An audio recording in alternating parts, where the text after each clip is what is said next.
Salmo 32. Hoje nós vamos falar sobre confissão de pecados e o perdão de Deus. Confissão de pecados e o perdão de Deus. Salmo 32, versículo 1. Bem-aventurado aquele cuja transgressão é perdoada, cujo pecado é coberto. Bem-aventurado é aquele a quem o Senhor não atribui iniquidade e em cujo espírito não há engano. Enquanto calei os meus pecados, envelheceram os meus ossos, pelos meus constantes gemidos todo o dia. Porque a tua mão pesava dia e noite sobre mim, e o meu vigor secou como no calor do verão. Confessei-te o meu pecado, e a minha iniquidade não mais ocultei. Eu disse, confessarei ao Senhor as minhas transgressões, e tu perdoaste a iniquidade do meu pecado. Sendo assim, todo que é piedoso te fará súplicas, em tempo de poder te encontrar. Com efeito, quando transbordarem muitas águas, não o atingirão. Tu és o meu esconderijo, tu me preservas da tribulação e me cercas de alegres cantos de livramento. Eu o instruirei e lhe ensinarei o caminho que você deve seguir. E sob as minhas vistas lhe darei conselho. Não sejam como o cavalo ou a mula, que não têm entendimento, que são dominados com freios e cabrestos, do contrário, não obedecem a você. Muitos são os sofrimentos do ímpio, mas o que confia no Senhor, a misericórdia o cercará. Alegrem-se no Senhor e regozijem-se, ó justos, exultem todos vocês que são retos de coração. Vamos orar mais uma vez? Pai Santo, nos ajude e mais uma vez, na exposição da Tua Palavra. Deus, a gente é vacilante, o nosso coração muitas vezes não se encontra como ele deveria se encontrar, com a atenção devida, mas que o Senhor nos prenda a Ti agora, que o Senhor nos leve cativo à Tua presença, cativos à verdade da Tua Palavra. Deus, para que tudo o que nós vamos ouvir hoje, Senhor, seja muito mais do que um mero sentimento intelectual, mas que desça para o nosso coração, a fonte do nosso ser.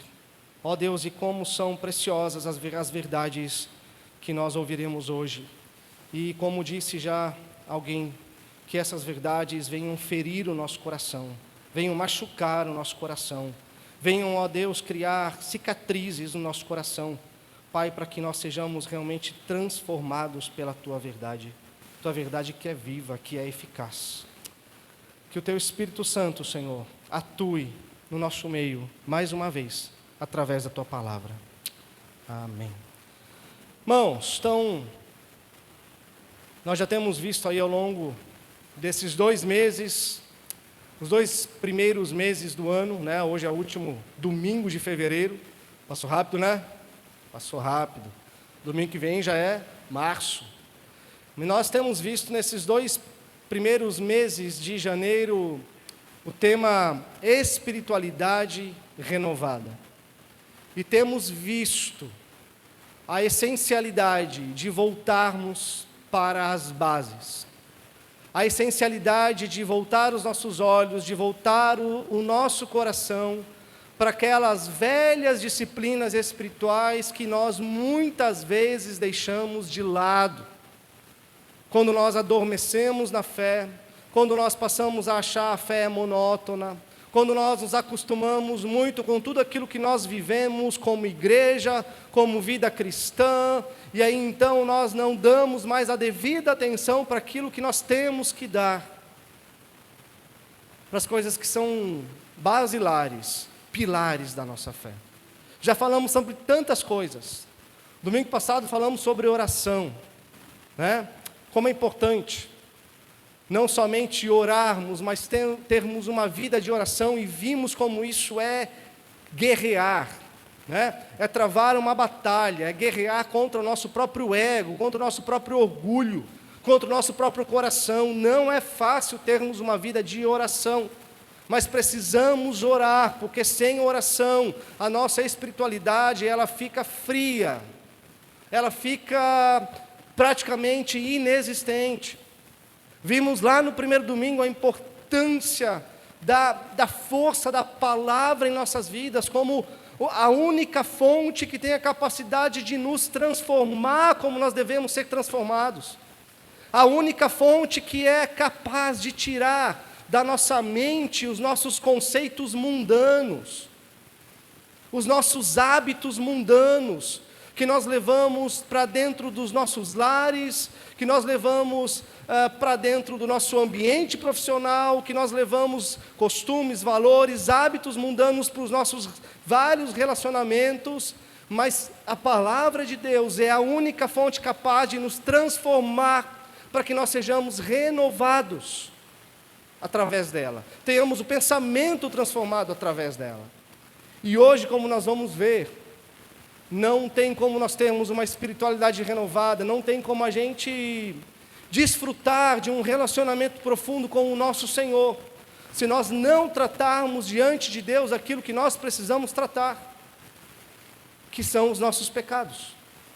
Se nós não tratarmos diante do Senhor da forma devida que Ele peça que a gente trate, porque Ele leva muito a sério uma realidade que nos cerca, por causa de uma realidade que se encontra aqui dentro, que são os nossos pecados.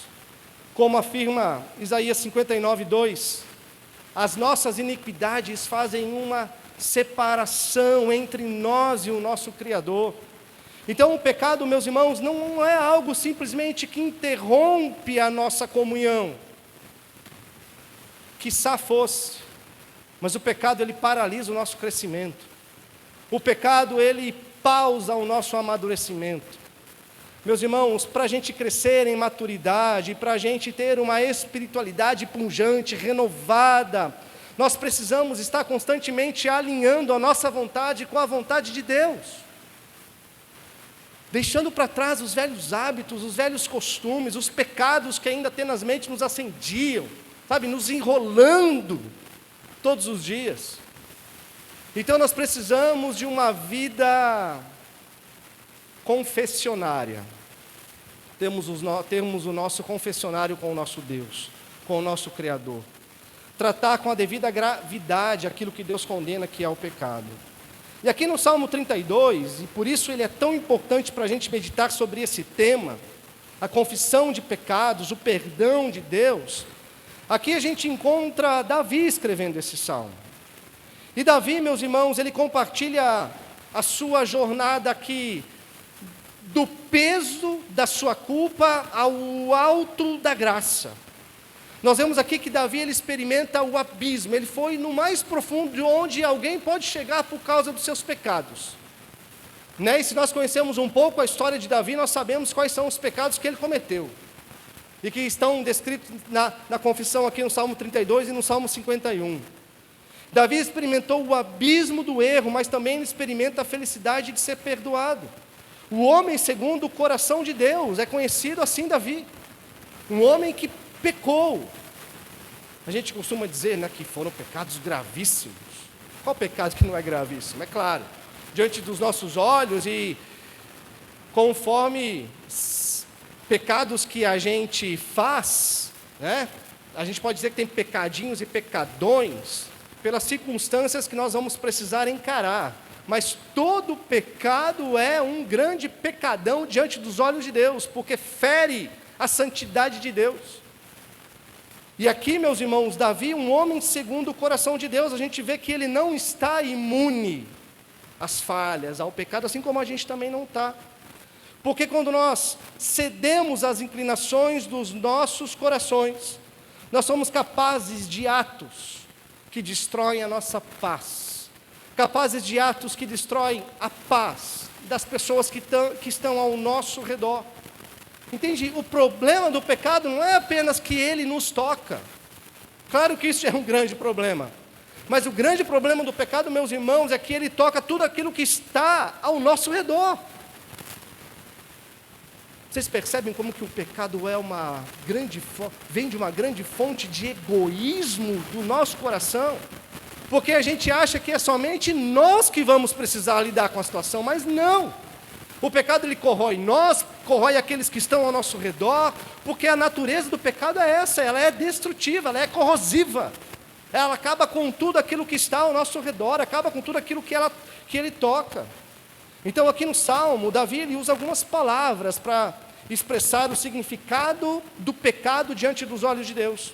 No verso 1 ele usa a palavra transgressão. Transgredir significa literalmente cruzar a linha de uma lei. Como você, por exemplo, aqui em Pissarras a gente não tem muito, né? Se eu não me engano, 1 ou 2 semáforos, mas quando você passa um semáforo vermelho, você está sendo um transgressor da lei, porque você sabe sobre a lei. Você sabe que a lei diz para você não passar o semáforo vermelho. Então, transgredir a lei é quando deliberadamente, conscientemente, você ultrapassa o limite, quando você descumpre a lei. Davi ele não peca por ignorância, porque todo rei de Israel ele tinha uma ordenança sobre si.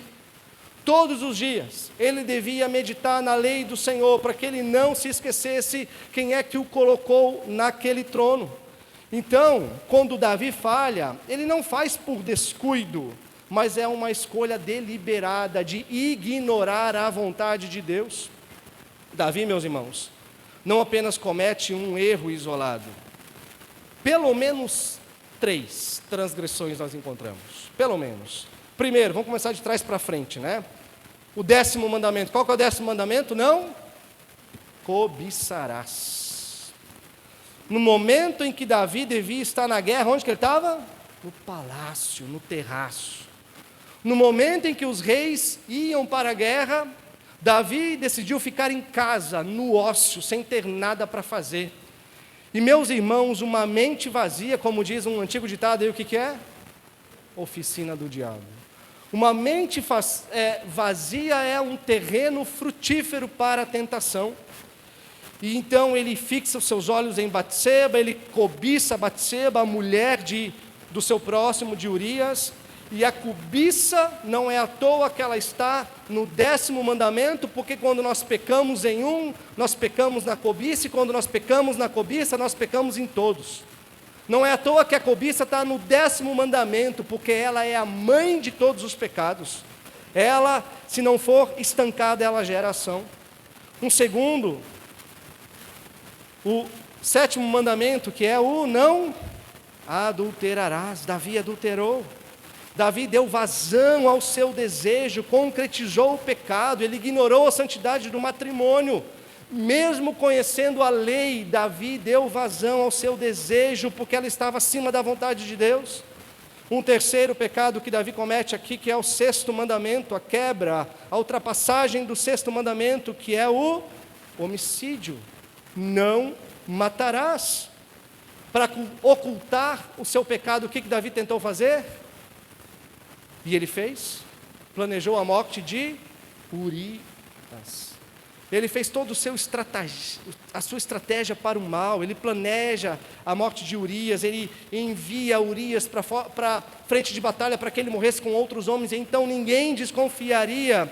E Davi, ele não suja as mãos diretamente com o sangue de Urias, mas ele assassinou de morte, sim, um homem fiel, protetor do seu próprio país. Então, transgressão, meus irmãos, então é quebrar os mandamentos de Deus, como Davi fez. Ele tinha consciência, ele sabia plenamente o que ele estava fazendo, ele sabia exatamente as leis que ele estava ultrapassando, e de forma deliberada, por livre vontade, ele quebra os mandamentos de Deus. Nós não fazemos isso diante de Deus? Nós fazemos. Uma outra palavra que Davi usa aqui para pecado é pecado, não é? É pecado. Que significa o quê? Significa basicamente levar uma vida não se importando com a vontade de Deus.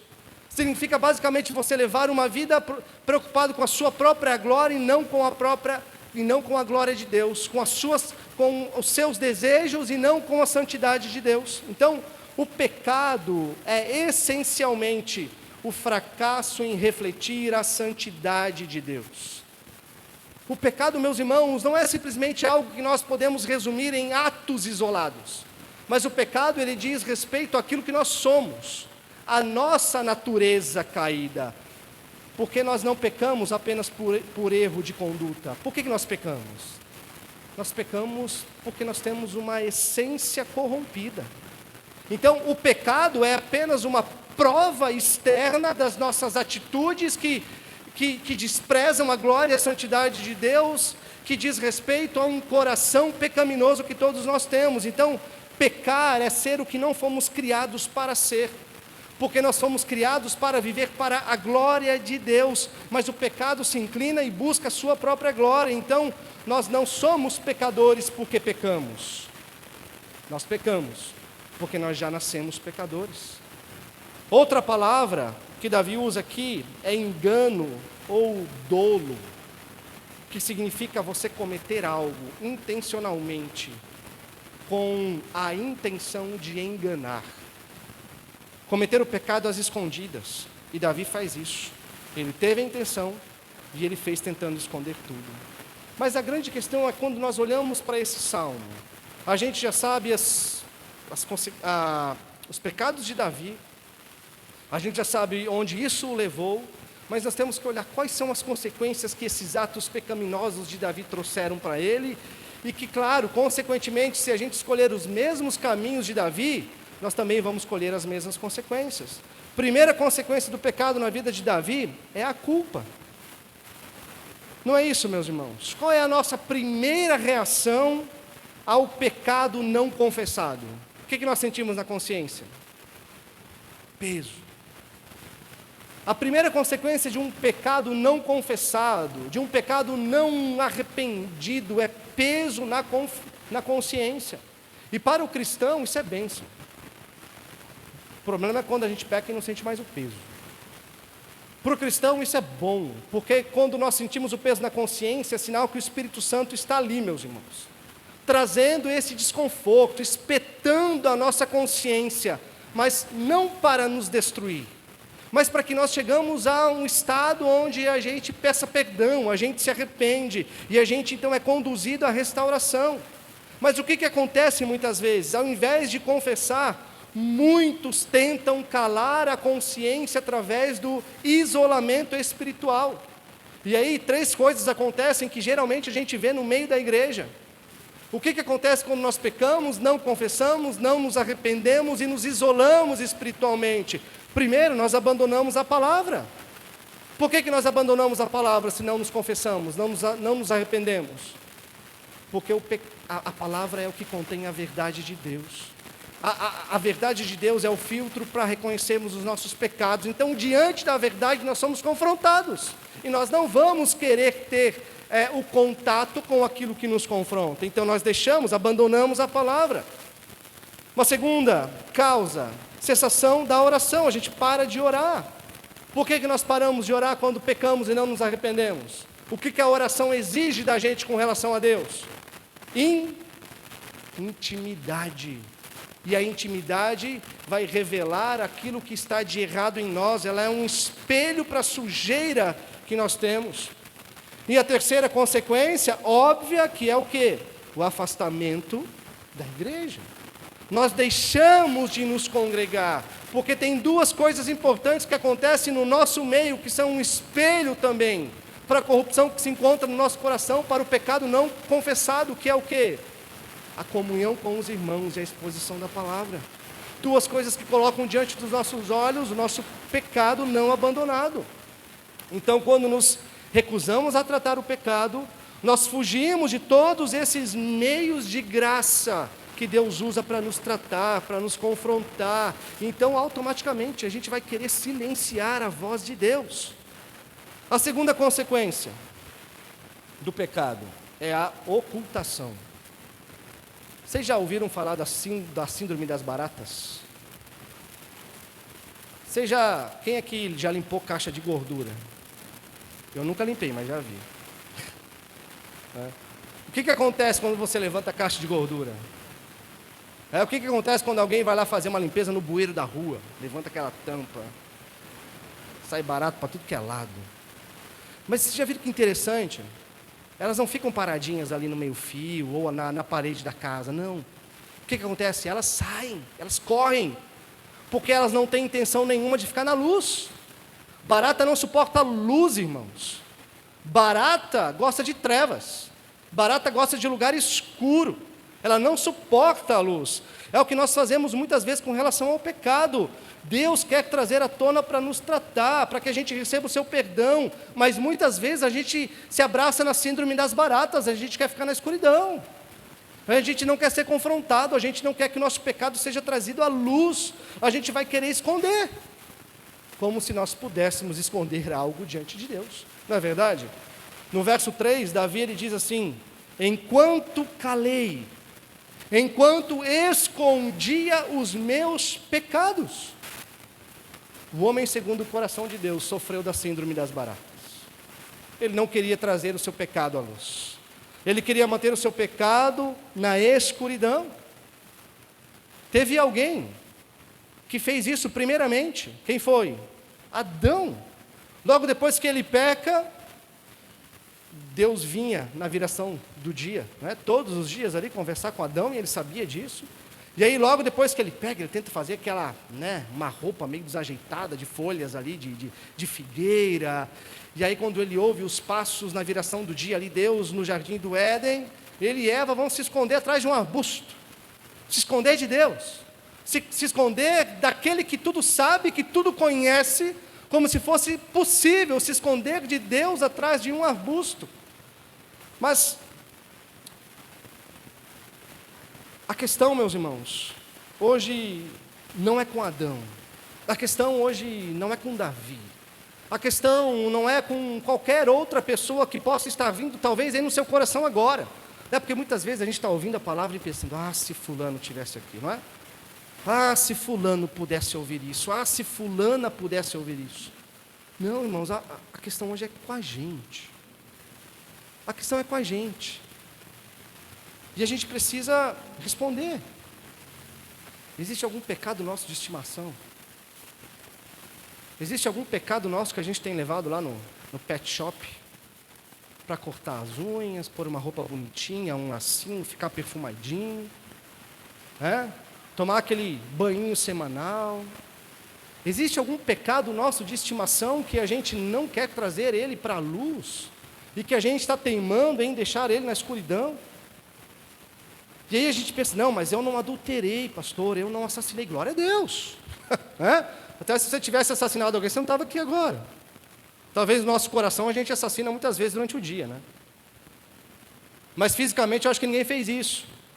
Mas irmãos, e o nosso amor ao dinheiro? E o nosso amor ao conforto? E o nosso amor aos bens materiais? E a nossa idolatria ao trabalho?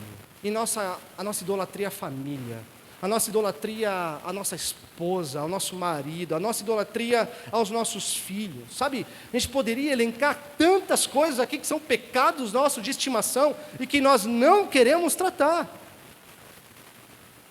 Mas é tão pequenininho, mas que com o tempo vai se tornando algo grandioso, que você não amadurece na sua vida espiritual porque você não confessa, porque você não trata, porque a gente deixa na escuridão coisas que deviam ser tratadas. O pecado da murmuração, da ira, coisas que nos acompanham todos os dias, e a gente não trata. Existe aí, meu irmão, minha irmã, algum pecado que você está tentando esconder do Senhor, que está nas trevas? E olha só que engraçado, Davi ele acreditou ter cometido o crime perfeito, como a gente acha muitas vezes também. Ele adultera, Batseba engravida, e aí ele tenta manipular toda a situação, Ele cria uma estratégia: vou trazer Urias lá do campo de batalha, vou dar uma folguinha para ele, Urias, vem, volta, você tem uns dias de folga aí agora, vai lá com a sua esposa, se deita com ela, e aí depois você volta descansado, relaxado, porque daí ninguém ia desconfiar que o filho era de Davi. Mas Urias era um soldado fiel, íntegro. Ele volta, mas uma noite ele dorme na porta do palácio, outra noite ele dorme na porta do palácio. Ele não vai dormir com a sua esposa. Então ele volta para o campo de batalha. Mas ele volta para o campo de batalha carregando a carta para Joabe, para o comandante do exército de Davi. a cartinha que era a sentença da sua própria morte, para colocar Urias na frente de batalha, onde ele morreria com tantos outros homens. Davi pensou, meus irmãos, que ele poderia esconder o seu pecado junto no túmulo de Urias, que isso tudo iria morrer com ele. Mas essa história toda está lá em 2 Samuel 12. Mas aquilo que os olhos dos homens não enxergam, meus irmãos, Deus vê. E então Deus envia o profeta Natã para falar com o rei. E o profeta Natã então conta uma parábola, para o rei. Ele diz, olha rei, escuta essa história. Tinha um homem muito rico, com muitas ovelhas, e um dia ele ia receber uns visitantes, ia dar um grande banquete. Ele podia escolher qualquer ovelha lá do seu pasto, do seu pasto, me fugiu outra palavra, do seu aprisco, Mas ele não pega as suas ovelhas, ele vai e ele pega e mata a única ovelhinha de um homem muito pobre que só tinha essa ovelha. E aí então, Davi, muito irado com essa história, ele pronuncia sua sentença, o que ele diz? Não, isso não pode acontecer, esse homem deve morrer. E aí então Natã olha para os olhos do rei Davi e ele diz, tu és esse homem, rei, tu és este homem. Meus irmãos, Deus tirou a tampa do bueiro do segredo de Davi, e Ele provou que nós podemos sim, com muita habilidade, com muita artimanha, porque nós somos mestres nisso. Nós escondemos os nossos pecados muito facilmente dos olhos de todas as pessoas, mas a gente não consegue esconder os nossos pecados dos olhos daquele que tudo vê. Nós não podemos esconder os nossos pecados, ocultá-los dos olhos do Senhor. João 3,19 diz que a condenação é esta: a luz veio ao mundo, mas os homens amaram mais as trevas do que a luz, porque suas obras eram más. Por que os homens não querem se confessar a Deus? Por que os homens não querem se chegar a Deus, irmãos?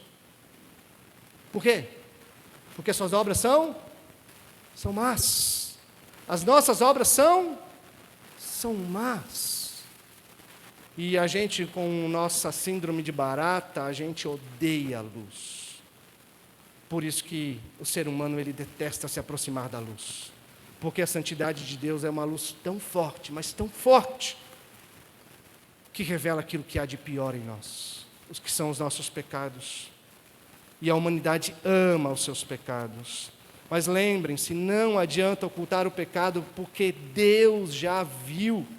Ele pode trazer à tona. E olha, bendito o dia que o Senhor trazer à tona. Sabe por quê? Porque Ele não vai fazer isso para te humilhar. Embora você possa se sentir humilhado, mas Ele não vai fazer isso para te humilhar. Meu irmão, minha irmã, se um dia Deus trouxer um pecado seu à tona, Ele faz porque Ele é Pai e Ele te ama. Ele quer te levar ao quebrantamento, ao arrependimento, à confissão de pecados, para que no perdão do Senhor você seja tratado, porque Ele leva a sério os nossos pecados. Tenha certeza disso, meus irmãos. Um filho de Deus não consegue ser feliz encobrindo seus pecados. O que acontece no nosso pecado? Os nossos pecados guardados, eles são uma grande criptonita para o cristão. Lembra do filme do Superman? O que a criptonita faz no Superman? Tira suas forças, Exaure, deixa ele doente. Os nossos pecados guardados, meus irmãos, são como uma grande criptonita em nós. Tira todas as nossas forças, exaure a nossa energia, tira a alegria cristã da salvação. Uma terceira consequência do pecado é a vergonha. Você já passou pela experiência de ter um pecado confrontado? Eu não estou falando de algo que às vezes a gente pode cometer. Algo que para nós é algo assim escandaloso. Coisas pequenas. Como uma mentirinha aqui, um ego inflamado ali, uma tentativa de manipular uma situação ali, o desejo de sair engrandecido, sabe? Essas coisinhas que a gente tem assim, que a gente traz dentro de nós.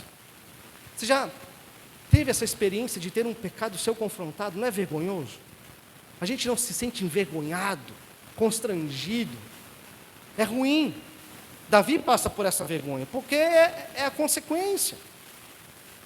Satanás, quando ele coloca a isca do pecado ali para a gente, meus irmãos, É um negócio tão atraente, não é? Tão bonitinho.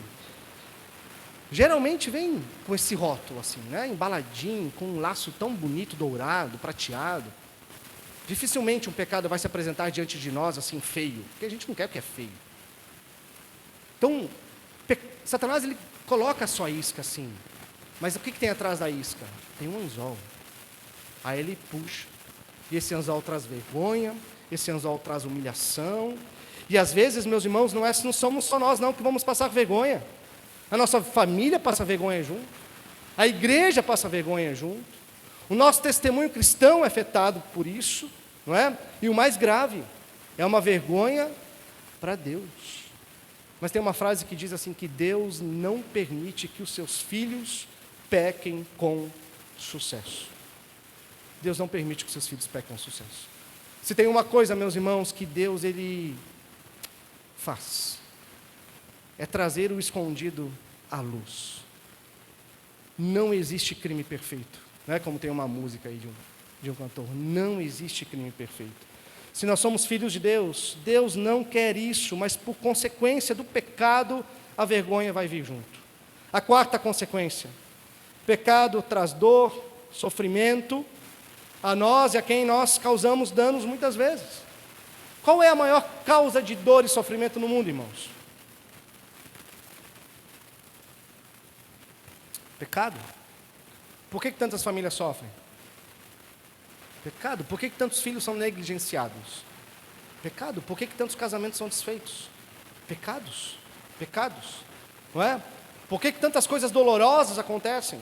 Pecados. Por que tantas vezes nós perdemos o privilégio de servir a Deus? Pecado. Por que nós perdemos o privilégio de uma vida cristã, numa intensa comunhão com o Senhor? Pecado. Por que nós perdemos o desejo pela leitura, pela oração, pela comunhão? Pecado. O pecado traz dores que poderiam ser evitadas. O verso 3, Davi diz ainda, envelheceram os meus ossos, pelos constantes gemidos todo o dia. O pecado trouxe uma dor tão profunda, tristeza para Davi, que afeta o seu corpo e a sua alma. Vocês já ouviram falar em doenças psicossomáticas? Aquilo que afeta a nossa alma, atinge diretamente o nosso corpo, né? O pecado traz dores na nossa vida, por isso Deus detesta o pecado, Deus abomina, Deus odeia o pecado, porque o pecado ele corrompe, o pecado machuca, mancha a boa criação de Deus, e Deus não deseja ver os seus filhos passando por tudo isso. No verso 4, Davi diz, o meu vigor secou como no calor do verão. O meu vigor secou como no calor do verão. É engraçado que quando nós vamos lá para o Salmo 1, nós encontramos uma planta no meio do deserto, mas é uma planta que, claro, figurativamente, né, medita nos mandamentos, na lei do Senhor de dia e de noite.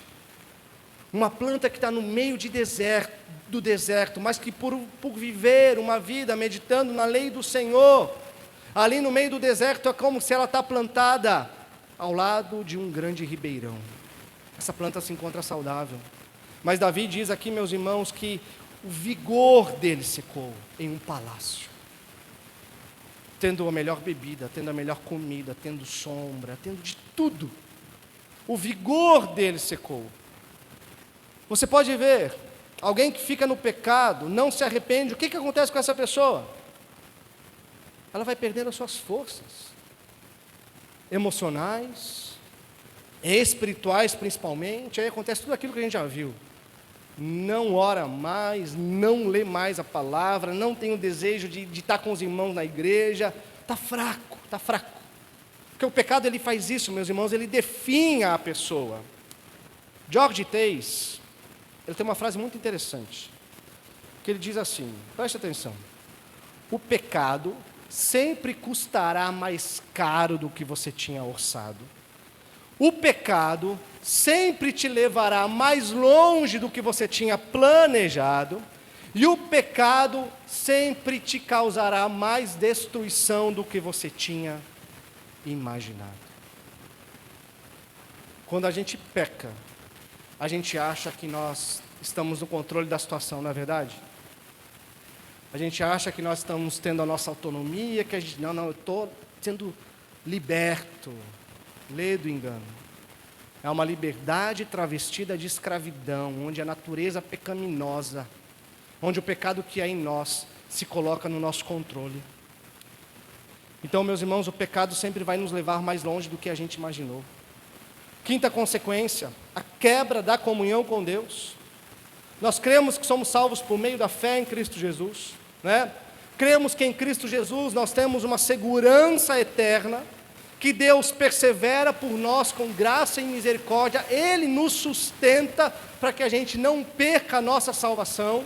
Mas o que acontece com um cristão, meus irmãos, que peca, se entrega a esse pecado, guarda ele ali como um pecado de estimação, não confessa, não trata, não traz esse pecado à luz? O que acontece com esse crente? Leva uma vida cristã agoniante. Pode ser crente, nascido de novo, salvo em Cristo Jesus, mas não tem comunhão com o Senhor. Isso é terrível. É filho legítimo do Pai, mas que filho que é feliz não tendo comunhão com o Pai. A gente tem a nossa comunhão quebrada com Deus. Então as bênçãos de Deus são retidas, está ali como que um cano entupido. Não passa nada, porque a comunhão com Deus está quebrada. Provérbios 28:13 diz, e é categórico, né? O que encobre as suas transgressões jamais prosperará, mas o que confessa alcançará o quê? Misericórdia. Muitos cristãos vivem uma vida espiritual estéril, sem alegria, sem paz, porque mantêm pecados secretos. E a prosperidade aqui não é a prosperidade financeira, material, não. Mas é termos uma vida abundante, de alegria, de paz, sem peso na consciência, uma comunhão ininterrupta com o nosso Criador, meus irmãos. Muitas vezes, e preste atenção nisso, muitas vezes a causa de você estar, talvez, emocionalmente esgotado, espiritualmente fraco, muitas vezes a causa disso são pecados não tratados, são pecados não confessados. É a recusa de tratar o que está escondido, e o desafio é simples, mas é profundo.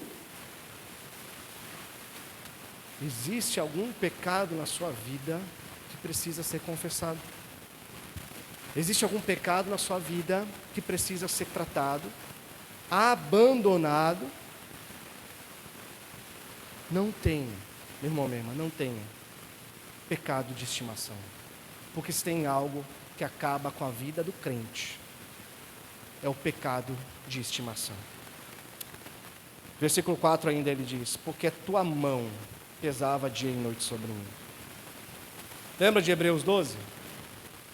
Diz que Deus, ele disciplina os seus filhos, porque ele é um pai que ama. E todo pai e mãe que ama, o que faz quando seu filho desobedece? Disciplina. Então Deus disciplina, pesa a sua mão, como Davi coloca aqui. Mas não é para nos punir, mas para nos corrigir, para nos tratar. Porque Deus não quer deixar os seus filhos perdidos ou vê-los destruídos pelo pecado. Então Deus disciplina, Ele pesa a sua mão sobre nós. Violência é o contrário de amor, violência. Mas a disciplina, biblicamente falando, ela é sinônimo de amor. Porque quem ama o filho não entrega esse filho à indisciplina. Não entrega o coração do seu filho ao pecado. Antes disciplina, corrige o filho. E assim o ama. E Deus, meus irmãos, Ele tem uma aliança com a gente. Ele não vai desistir da gente. Por quê? Porque Ele tem um pacto. Em Cristo Jesus Ele comprou um povo, Ele comprou a igreja para si. E se você faz parte desse povo, Ele tem um pacto com você. Ele não vai te deixar entregue aos seus pecados. Então Ele vem atrás de nós. E Ele vai pesar a mão, se necessário for. Até o ponto de você dizer, Senhor, eu não aguento mais. Senhor, eu não aguento mais lidar com as mazelas do meu coração. Senhor, eu não aguento mais esconder esse pecado. Senhor, eu preciso confessar. Senhor, eu preciso me voltar para Ti. Senhor, seja o meu auxílio, a minha fortaleza, para que eu possa confessar esse pecado e encarar as consequências que forem.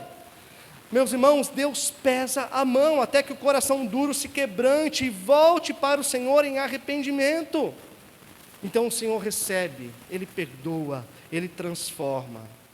Mas olha, quanto maior for o grau de endurecimento do coração dessa pessoa, mais Deus precisará pesar a sua mão sobre ela. Davi foi confrontado no seu pecado pelo próprio Deus. Ele se quebrantou, ele confessou o seu pecado, ele se arrependeu. Mas algo muito interessante aqui, Davi ele não sente um remorso, ele sente arrependimento. Muitas vezes a gente chora porque é um remorso, não é um verdadeiro arrependimento. O arrependimento nos leva a ver o prejuízo que nós causamos para Deus, o nosso relacionamento com o Senhor. O remorso, a gente chora porque a gente olha para as circunstâncias, que vergonha de ter feito isso, né? Que vergonha que isso vai me trazer, olha só o que eu fiz. Então a gente olha só para o prejuízo que nós causamos para nós mesmos, isso é um remorso. É uma maneira egoísta de ver nosso erro, mas o arrependimento não. Nos faz ver que nós afetamos a santidade de Deus, afetamos aqueles que estão ao nosso redor e afetamos a nossa comunhão com o Senhor. Então, Davi, ele diz assim no verso 5, ele diz: o meu pecado, a minha iniquidade, as minhas transgressões, ele diz, eu pequei, eu sou o transgressor, eu sou aqui aquele que cometeu o pecado, eu fiz o que é mal diante dos olhos do Senhor. Davi não tenta terceirizar a culpa, não tenta justificar, né? Não tenta falar, olha, eu só fiz isso porque você fez aquilo, eu só agi dessa maneira porque isso aconteceu. Não, ele diz, eu pequei diante dos olhos do Senhor. Ele simplesmente declara isso, meus irmãos. Então, o arrependimento genuíno, ele começa quando nós paramos de lutar contra os fatos e nós assumimos a nossa responsabilidade. Confessar é literalmente dizer o mesmo que Deus, olhar para o nosso erro, concordar com o veredito de Deus e dizer, isso é pecado, Senhor, eu quebrei a tua lei. Não é aquela confissão genérica, sabe? Senhor, me perdoa aí pelos meus pecados. Não. Me perdoa aí, Senhor, se eu cometi qualquer coisa. Sabe quando a gente está saindo da casa de alguém, né? A gente fez aquela visita e tal, e aí a gente brinca, a gente dá risada, conversa, e aí quando está indo embora, você fala assim, me desculpa aí por qualquer coisa. Você pediu perdão pelo quê? É um pedido de perdão por atacado, assim, sabe? Você pede perdão, mas não pede perdão por nada. Às vezes a gente faz assim com Deus, Senhor, não, me perdoa aí por qualquer coisa. Não é aquele pedido de perdão por atacado, não. A gente tem que tratar a coisa como a coisa é. A gente tem que dar nome aos bois, dar nome ao pecado. É assim que nós pedimos perdão, é assim que nós somos perdoados e tratados diante de Deus. Então, é dizer, Senhor, eu tive inveja, Senhor, eu tive orgulho, Senhor, eu amo meus bens, Senhor, eu idolatro isso, Senhor, eu amo meu conforto, Senhor, eu sou vaidoso, Senhor, eu uso a minha boca para coisas indecentes, Senhor, me perdoa e me trata, me ajuda. É tratar as coisas como elas são, irmãos. Quando nós damos nome ao pecado, nós tiramos dele o poder de se esconder. Confessar é trazer o erro das sombras para a luz do perdão. Então nós admitimos a culpa e nós nos escondemos na graça. Essa é a grande questão. 1 João 1,9 diz, se confessamos os nossos pecados, Ele é fiel e justo para perdoar os nossos pecados e nos purificar de toda a injustiça. Deus, Ele é gracioso, Ele é misericordioso. Ele deseja a nossa confissão, porque Ele está muito mais interessado em nos perdoar do que nós em pedirmos perdão para Ele. Deus deseja nos perdoar, irmãos. Porque, assim como Davi, a partir do verso 6 em diante, quando nós confessamos, nos arrependemos, abandonamos os nossos pecados, nós podemos experimentar aquilo que Davi experimentou, do verso 6 em diante. Como Moody, um teólogo, falando sobre Miqueias 7:9, ele diz assim, quando Deus nos perdoa, Ele lança os nossos pecados nas profundezas do mar do esquecimento. Detalhe, Ele coloca uma placa ali. É proibido pescar. é proibido pescar. E aí nós experimentamos as bênçãos do perdão. Quando a nossa comunhão com Deus está restaurada, meus irmãos, nós experimentamos aquilo que Davi experimenta no verso 6 e 7. Deus nos dá proteção. Agora Davi pode dizer, olha, eu não escondo mais os meus pecados nas trevas, agora eu me escondo no Senhor. Agora eu não escondo mais os meus pecados do Senhor, agora eu me refugio no Senhor, eu me protejo no Senhor. Como ele diz nos versos 8 e 9, quando eu não confessava os meus pecados, eu não ouvia a voz, não ouvia a direção do Senhor, eu não queria a voz do Senhor, mas diante dos meus pecados confessados e perdoados, agora eu estou livre para receber a direção e escutar a voz do meu bom pastor. Então Deus nos dá proteção, nos dá direção e por último Deus nos dá alegria. Quando Davi mantinha o seu pecado escondido ali, ele via suas forças se indo, o seu vigor se indo, mas quando ele confessa o seu pecado, quando ele tem o seu pecado perdoado e tratado, ele tem a sua comunhão com Deus restaurada. E um crente que tem comunhão com Deus, tem uma vida alegre, leve. Davi, meus irmãos, começou esse salmo, olha só, no abismo do silêncio e terminou no coro da alegria.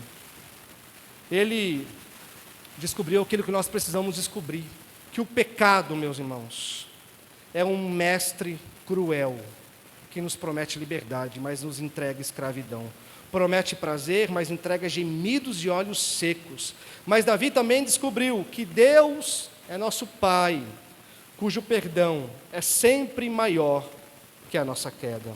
Então, não temos apenas o exemplo de Davi, nós temos aqui a realidade do próprio Cristo.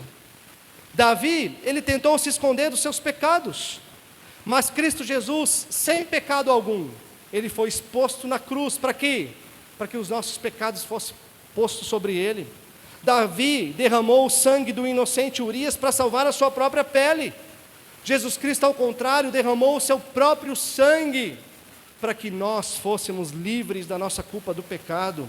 Davi sentiu a mão de Deus pesar sobre si para o arrependimento, mas Jesus, meus irmãos, sentiu o peso total da ira de Deus sobre si, para que nós recebêssemos apenas a sua graça. Então, meus irmãos, minhas irmãs, não saiamos daqui hoje tentando carregar um cadáver que Deus já se ofereceu para sepultar. Então, vamos parar de justificar os nossos pecados, vamos fazer como Davi, eu pequei, e dar nome ao nosso pecado. Segundo, dê nome, traga-os das trevas para as luzes. Terceiro, creia na promessa. Se nós confessarmos os nossos pecados, Deus é fiel e justo para nos perdoar. Então, concluindo, Deus não está aqui para te destruir através da verdade. O desejo de Deus, meus irmãos, é nos trazer das trevas para a luz. É trazer os nossos pecados das trevas para a luz, para que eles sejam devidamente confessados, perdoados, tratados, a fim de nos resgatar. Lembre-se disso. O pecado, ou a placa do proibido pescar o seu pecado, já foi colocado. Existe um acusador na nossa vida, que é inimigo de Deus. O nome dele é a serpente, é o diabo e Satanás. Não é o Senhor que faz isso. Tá? Existe um mar do esquecimento, onde o Senhor colocou a placa lá. É proibido pescar. Então abandone o esconderijo do pecado, corra para o esconderijo da graça. Tenha vida abundante na comunhão com o Senhor, através do arrependimento. Peça perdão. Porque o nosso Deus, como nós vimos na leitura do Salmo antes, Ele se alegra em nos perdoar. Assim como está longe o Oriente do Ocidente, assim o Senhor afasta de nós as nossas transgressões, por causa do Cristo Jesus. Amém? Vamos entregar os nossos pecados ao Senhor, irmãos. Vamos confessar os nossos pecados ao Senhor. Vamos nos colocar diante dele nesse momento.